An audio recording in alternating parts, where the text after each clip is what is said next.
اللہ اللہ اللہ اللہ اللہ۔ خدیجہ بہت پڑھی لکھی خاتون تھیں، ایک تو تاجر تھیں، بہت بڑی مالدار عرب کی خاتون تھیں، پڑھی لکھی تھی، زمانے کے حالات سے واقف تھیں، پھر اس سے پہلے ان کی 2 نکاح ہو چکے تھے، ان کے 2 شوہروں کا انتقال ہو چکا تھا، تو بہت تجربہ کار خاتون تھیں۔ تو جہاں اللہ تعالیٰ نے حضرت خدیجہ کو بہت نیک پاک دامن بنایا تھا، وہاں ان کو تجربہ بھی بہت تھا۔ تو وہ حضور علیہ الصلاۃ والسلام کی شخصیت کے بارے میں ان کو پہلے سے یہ ایک آئیڈیا تھا، اور وہ وقتاً فوقتاً اپنے چچا زاد ورقہ ابن نوفل سے پوچھتی بھی تھیں کہ مجھے اس شخصیت کے بارے میں ایسا لگتا ہے کہ یہی وہ پیغمبر ہے، آخری پیغمبر جس کو اللہ تعالیٰ نے اس زمانے میں بھیجنا ہے، مجھے لگتا ہے کہ اسی شخص نے آگے جا کے پیغمبر بننا ہے۔ بہرحال حضرت خدیجہ رضی اللہ تعالی عنہا کو حضور علیہ الصلاۃ والسلام کے سارے معاملات کا پتہ چلا کہ آپ انتہائی صادق آدمی ہیں، انتہائی سچے ہیں، معاملات کے بہت صاف ہیں۔ تو حضرت خدیجہ کو رغبت ہوئی کہ میں اس شخص سے میں نکاح کروں۔ حضور علیہ الصلاۃ والسلام کی عمر اس وقت 25 سال تھی، اور حضرت خدیجہ کی عمر اس وقت 40 سال تھی۔ جب حضرت خدیجہ رضی اللہ تعالی عنہ کو اس میں رغبت ہوئی تو انہوں نے، ان کی ایک سہیلی تھی حضرت خدیجہ کی، ان کا نام ہے نفیسہ بنت منیہ، ان کی سہیلی تھی حضرت خدیجہ کی۔ حضرت خدیجہ کے والد کا تو بہت پہلے انتقال ہو چکا تھا، ان کے چچا زندہ تھے حضرت خدیجہ کے، عمرو بن اسد ان کے چچا تھے۔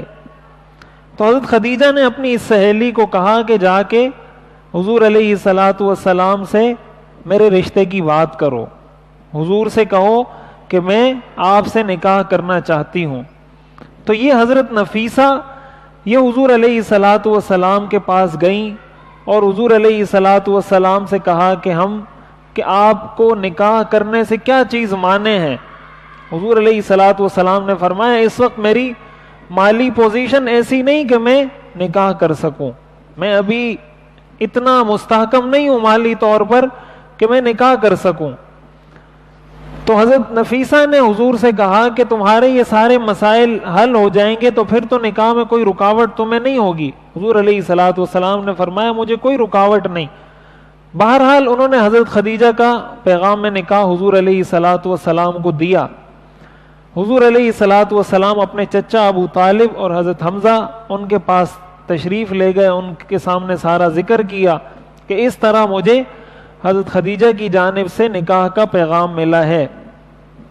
تو حضور کے جو چچا تھے ابو طالب انہوں نے بھی کہا ٹھیک ہے، اس لیے کہ وہ خاتون تو بہت معروف تھی حضرت خدیجہ، ان کا پاک دامن ہونا پورے عرب میں معروف تھا۔ تو ابو طالب نے کہا ٹھیک ہے ہم آپ کا نکاح ان سے کروا دیتے ہیں۔ تو یہ کہہ کر پھر حضور علیہ الصلاۃ والسلام اپنے چچا ابو طالب اور حضرت حمزہ کے ساتھ حضرت خدیجہ کے گھر آئے نکاح کے لیے۔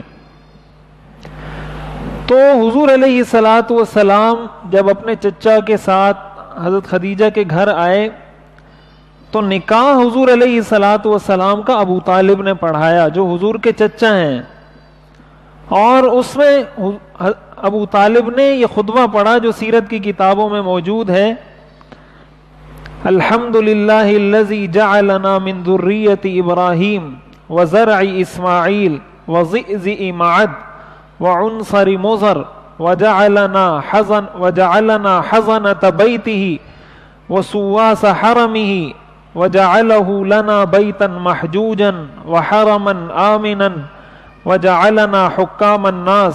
یہ انہوں نے خطبہ پڑھا، اپنا نسب بیان کیا کہ اللہ کا کرم ہے، اللہ کی حمد و ثنا جس نے ہمیں بیت اللہ کی خدمت سے نوازا، جس نے ہمیں لوگوں کا سردار بنایا، جس نے ہمارے قبیلے کو بڑا قبیلہ بنایا، ساری اپنی چیزیں ذکر کی۔ پھر اس کے بعد فرمایا ان ابن اخی ھذا محمد ابن عبد اللہ لا یوزن به رجل الا رجح به شرفا ونبلا وفضلا، کہ میرا یہ بھائی، میرا یہ بھتیجا ہے کہ اگر آپ عقل مندی میں، شرافت میں، کردار میں، اعلیٰ اخلاق میں کسی کا بھی اس سے مقابلہ کرنا چاہیں گے تو یہ ان سب سے اخلاق میں بھی، عقل مندی میں بھی، شرافت میں بھی، کردار میں بھی سب سے بڑھ کر ہے۔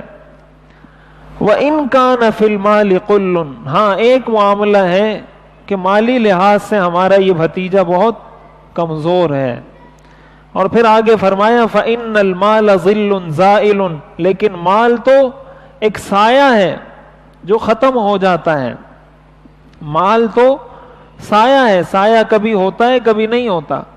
دھوپ نکلی ہوگی تو سایہ ہوگا، دھوپ ختم ہو جائے گی سایہ ختم ہو جائے گا۔ وَعَارِيَةٌ مُسْتَرَدَّةٌ، اور ایک عاریت ہے، ایک ادھار ہے جو آپ نے واپس کر دینا ہے۔ آج آپ کے پاس ہے، کل اس کے پاس ہوگا، کل اس کے پاس ہے، پرسوں اس کے پاس ہوگا۔ یہ دنیا کا نظام اسی طرح چلتا ہے۔ یہ تو انسان ہے، حدیث میں آتا ہے انسان کہتا ہے مالی مالی، میرا مال میرا مال۔ کتنے لوگ تھے دنیا میں جو کہتے تھے، چلے گئے۔ فرعون بھی کہتا تھا، قارون بھی کہتا تھا، نمرود بھی کہتا تھا، سارے کہتے تھے۔ تو یہ مال تو کسی کا بھی نہیں ہے۔ مال تو آج آپ کے پاس ہے، سال بعد، 2 سال بعد، 10 سال بعد، 20 سال بعد کسی اور کے پاس چلا جائے گا، یا آپ کی زندگی میں یا آپ کے مرنے کے بعد جانا تو کسی اور کے پاس ہی ہے، رہنا تو کسی کے پاس نہیں ہے مال نے۔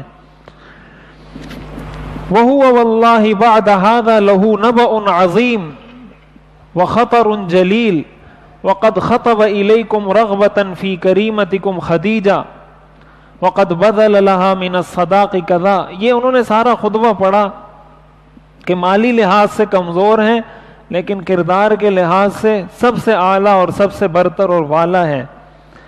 اور پھر ابو طالب نے فرمایا کہ ہمارے اس بھتیجے کو تمہاری بھتیجی خدیجہ میں رغبت ہے، یہ ان سے نکاح کرنا چاہتے ہیں۔ اور پھر ان کا مہر بیان کیا اور کہا کہ اگر یہ مہر آپ کو قبول ہے تو اس مہر کے عوض ہمارے بھتیجے سے اپنی اس بھتیجی کا نکاح کروا دیں۔